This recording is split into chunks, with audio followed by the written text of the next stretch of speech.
Welcome to our immigration briefing show. Today, we're diving into some pretty intense stories from around the world. First up, we have the shocking news about Tom Homan, Trump's border czar, who allegedly accepted a $50,000 bribe during an undercover FBI operation.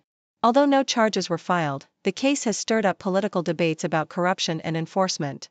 Next, California has made a bold move by banning law enforcement officers from wearing masks during official duties, aiming for more transparency but sparking opposition from federal agencies. Lastly, we'll look at the recent changes to the H-1B visa fees in the U.S., which have caused confusion among tech companies and visa holders, as the government clarifies that the $100,000 fee is a one-time payment for new applicants only. Please stay tuned as we unpack these stories and explore what they mean for immigration policies and communities. Stay with us, and continue to watch for the full details. The Globe and Mail reports that Tom Homan, the border czar under President Trump, was caught on tape accepting a $50,000 bribe from undercover FBI agents posing as contractors. This covert operation, which took place in Texas in September 2024, was part of a broader investigation that initially aimed to scrutinize potential corruption linked to Homan's promise of future government contracts in exchange for the cash. However, after Trump's administration took office, the investigation was abruptly shut down, with officials citing a lack of credible evidence and describing the case as politically motivated. Despite the recordings, authorities believed Homan's actions did not meet the criteria for criminal charges at the time, especially since he was not a public official when accepting the money.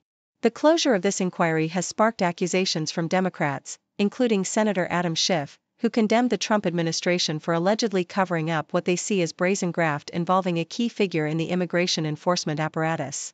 MSNBC reveals that the FBI had documented Homan accepting the cash and discussing plans to facilitate contracts in the border security industry if Trump were re-elected.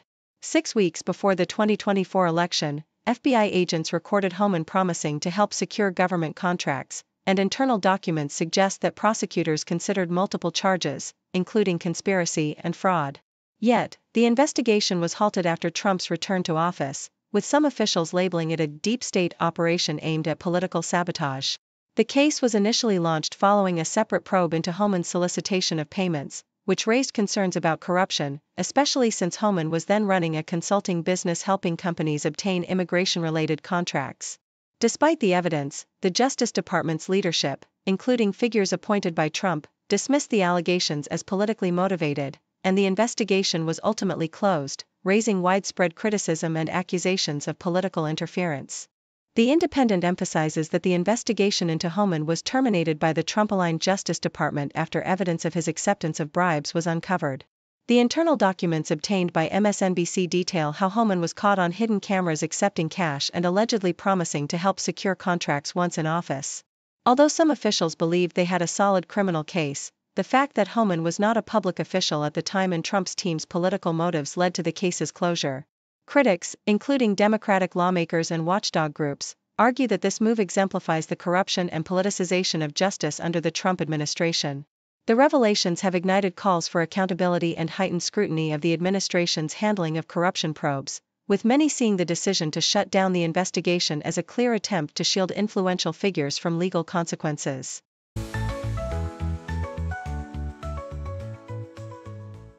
The Globe and Mail vividly describes California's groundbreaking legislation, which bans most law enforcement officers, including ICE agents, from wearing masks during official duties, a move sparked by recent immigration raids in Los Angeles. These raids, where masked federal agents made mass arrests, incited protests and heightened fears about anonymity and accountability in law enforcement. Governor Gavin Newsom emphasized California's unique diversity and its commitment to protecting immigrant rights, condemning the masked raids as a dystopian threat to democratic principles. Despite federal officials defending mask use for safety reasons, citing threats and harassment, critics argued that the law is a necessary step to foster public trust and prevent impersonation crimes, with exceptions made for undercover work and health precautions. The legislation also includes measures to prevent federal agents from entering schools and hospitals without warrants, reflecting California's broader effort to shield its residents and institutions from federal enforcement actions perceived as overreach. BBC provides a succinct overview, highlighting California's legislative response to the federal government's intensified immigration enforcement under President Trump, notably after violent protests and mass raids in Los Angeles. The law, set to take effect in 2026, aims to curb the presence of masked officers in communities, labeling them as secret police, and underscores the state's stance on transparency and residents' rights. California's Senator Scott Wiener articulated the law's intent to prevent impunity and protect civil liberties, especially amid the Supreme Court's ruling allowing immigration enforcement to continue without reasonable suspicion.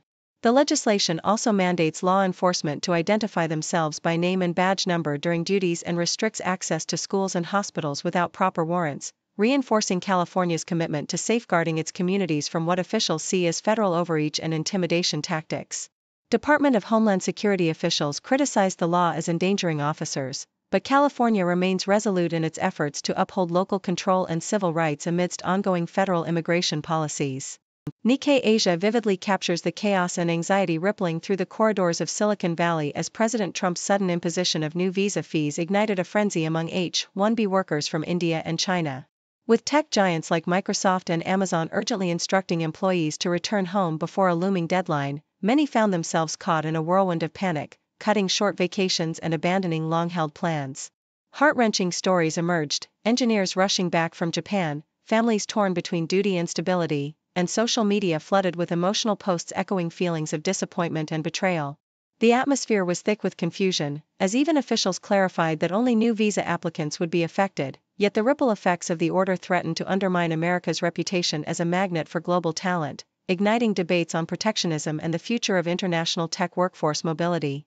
Meanwhile, in Battle Creek, Michigan, local advocates and legal experts voiced deep concern over the chilling impact of federal immigration policies on even those immigrants who had already secured citizenship. The community, rich with refugees from Burma, Congo, and other nations, faced a new climate of fear as the administration's crackdown on undocumented immigrants and the termination of programs like Temporary Protected Status, TPS, cast a shadow over their sense of security. Refugees and long-term residents, many of whom had fled persecution, now hesitated to enroll in community programs or visit health centers, worried that increased ICE enforcement could jeopardize their stability. Despite assurances from legal advocates that naturalized citizens remained protected, the overwhelming number of policy changes, over 450 since January, created a sense of chaos and uncertainty, leaving vulnerable populations feeling increasingly exposed in a landscape of shifting legal protections and heightened enforcement. Across the Atlantic, the political landscape in Britain has been dramatically reshaped by the rise of Reform UK, a right-wing populist party led by Chinese immigrant How Du's candidacy symbolizes a paradox, an immigrant supporting a party committed to curbing immigration and prioritizing native-born citizens. His narrative, rooted in fears of cultural dilution and economic strain, resonates with a growing segment of voters disillusioned by what they perceive as Britain's excessive humanitarian commitments and demographic shifts. As Reform UK gains momentum, promising to deport hundreds of thousands of migrants and withdraw from human rights treaties, the party's rhetoric underscores a broader trend of rising nationalism and anti-immigrant sentiment. Du's personal story, immigrating the right way, paying taxes, and celebrating multicultural heritage, stands in stark contrast to the party's hardline stance, illustrating the complex and often contradictory nature of immigration discourse in contemporary Britain. The movement's aggressive protests and speeches by figures like Tommy Robinson reflect a society deeply divided over its identity, with fears of losing cultural distinctiveness fueling a tumultuous political debate about the future of the nation.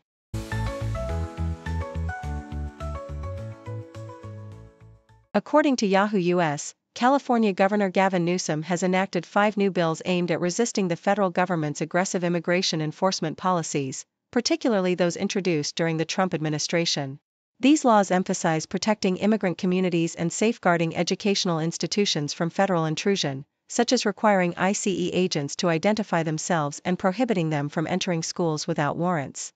The legislation also limits law enforcement's ability to wear masks and share personal data of students, reflecting California's firm stance on promoting diversity and inclusion amidst federal crackdowns. While federal officials dismiss these measures as beyond California's jurisdiction, local leaders like Los Angeles Mayor Karen Bass see them as vital safeguards against federal overreach, sparking a political clash that underscores the state's commitment to its values of pluralism and immigrant rights.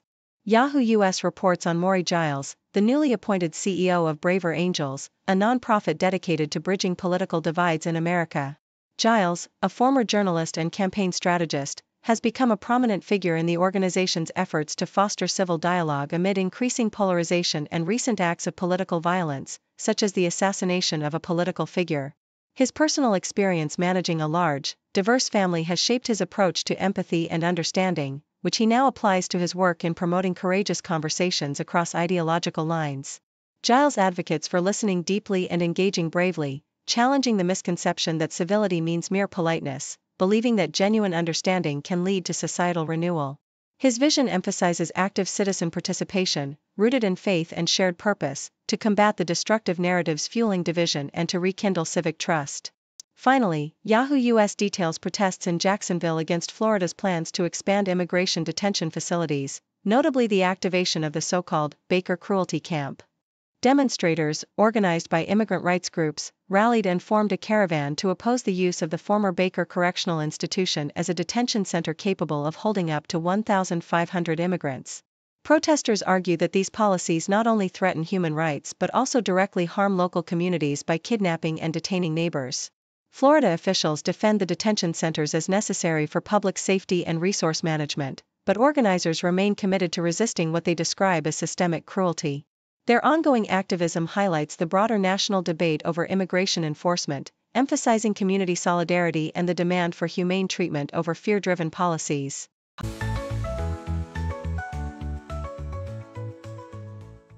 The Independent reports a tense political episode involving California Governor Gavin Newsom, who drew the attention of federal prosecutors after a provocative social media post predicting a bad day for South Dakota's DHS Secretary Kristi Noem. Newsom's office shared a message suggesting Noem would face difficulties, which prompted Bill Asaley, acting U.S. Attorney for the Central District of California, to contact the Secret Service for a threat assessment, emphasizing the federal agency's zero-tolerance policy for threats against government officials. Newsom clarified that his post was related to upcoming legislation aimed at protecting immigrant communities and holding Trump accountable, contrasting sharply with Noem's stance, and highlighting the ongoing political tensions in the U.S. The Secret Service confirmed receipt of the inquiry but refrained from commenting on specific threat assessments, underscoring the sensitive nature of such investigations amid a heated political climate. Meanwhile, Newsom signed 5 new laws, including one banning law enforcement officials from wearing masks during official operations, an act seen as a direct response to rising immigration enforcement and protests, while facing criticism from federal officials who warned it could jeopardize agent safety. The California governor's bold moves, combined with his recent online jabs at Trump and his conservative allies, signal his strategic positioning ahead of his term's end and potential presidential ambitions. In the Netherlands, South China Morning Post details a violent clash in The Hague where police used tear gas and water cannons to disperse thousands of protesters protesting against immigration policies.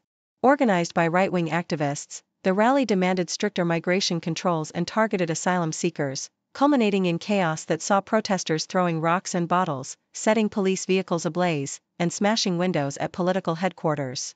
The unrest resulted in 30 arrests and injuries among police officers, with authorities warning that further arrests might follow as they review security footage. Notable Dutch populist Geert Wilders, who leads in recent polls and was invited to speak at the protest, condemned the violence, emphasizing that force against police was unacceptable and denouncing the actions of idiots. The demonstration underscores the rising tide of far-right populism in the Netherlands ahead of the October 29 elections, reflecting deep societal divisions over immigration and national identity, with the far-right movement gaining momentum and threatening to influence the country's political landscape. The South China Morning Post also reports on the White House's clarification regarding the new H-1B visa policy, which initially caused widespread confusion among U.S. tech companies and foreign workers. The administration confirmed that the $100,000 fee is a one-time payment applicable only to new visa applicants, not renewals or current visa holders, alleviating fears of ongoing financial burdens. This policy, introduced by President Trump and likely to face legal challenges, aims to curb the exploitation of the visa program by prioritizing American workers but has created chaos as many foreign professionals, predominantly Indians, considered leaving the U.S. out of uncertainty. Major corporations, including J.P. Morgan, advised employees with H-1B visas to remain in the country until further guidance, highlighting the program's importance to the tech industry. Critics, including India's NASSCOM, expressed concern about the short implementation timeline and potential disruptions to global talent mobility, emphasizing the vital role of skilled immigrants in driving innovation and economic growth. The policy's abrupt change underscores ongoing debates over immigration reform, economic competitiveness, and the future of the U.S. tech workforce.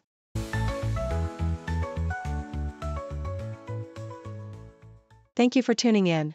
The content above showcases the latest briefing reports and analytical synopses, thoughtfully curated by the 6Do team. These insights stem from a wide array of reputable media outlets, think tanks, government sources, and specialized experts worldwide. We encourage you to explore these sources for a comprehensive perspective. Keep in mind that while the content may not always align with the official standpoint of 6Do Brief, it's not meant to be taken as absolute directives for decision-making. Comprising seasoned media professionals, learned scholars, and accomplished scientists, the 6Do team embodies a trailblazing, fully independent media entity. To customize 6Do Brief to meet your professional needs, you have the option to subscribe to a diverse array of briefings on our website, 6dobrief.com. Regardless of your location, you can conveniently receive 6Do Brief via email.